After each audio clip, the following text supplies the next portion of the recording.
Buddha, on the eve of his enlightenment, perceived what on the first watch, second watch, and the third watch of the night. How long was one watch?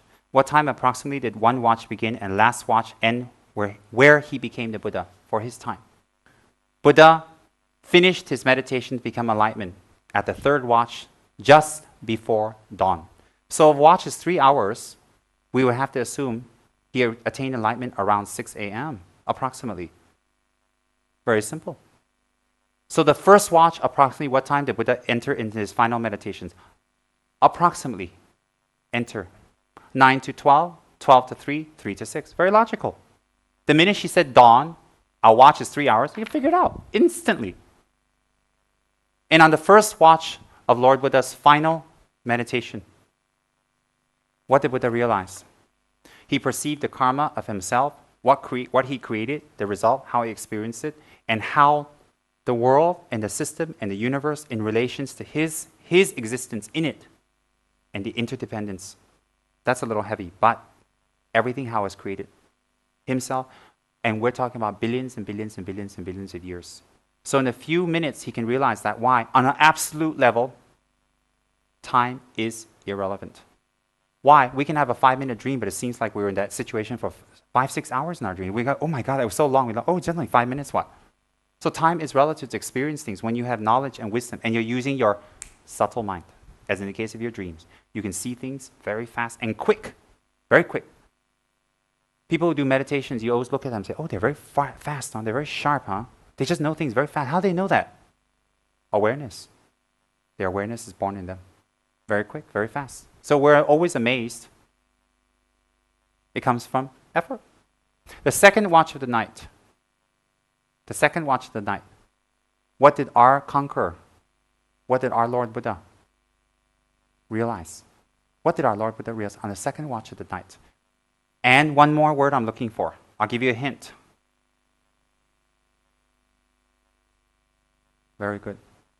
So on the second watch of the night, not only was he able to perceive his previous lives perfectly, without obstruction, he was able to perceive all the lives of every single sentient being in samsara. Imagine that simultaneously at once. Their cause, their appearance, their suffering, what they went, what they made, what they did, where they were born, everything he can perceive perfectly.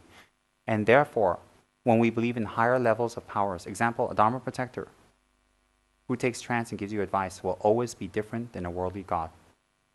Always. Why? They can see unlimited. That's the qualities of a Buddha. Very clear.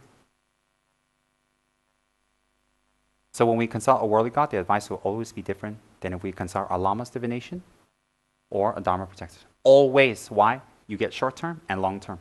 One is unobstructed. One is limited. Both can be good motivation, both. So if we go to soothsayers, we go to fortune tellers, we do that, very dangerous. Why? Their wisdom and their able to see is limited due to the fact they're not a Buddha. They don't have unobstructed view. And Buddha saw everybody's and his and the interconnectedness of himself and all of us, how we're interconnected. Unobstructed, past, present, and future. He has that type of mind.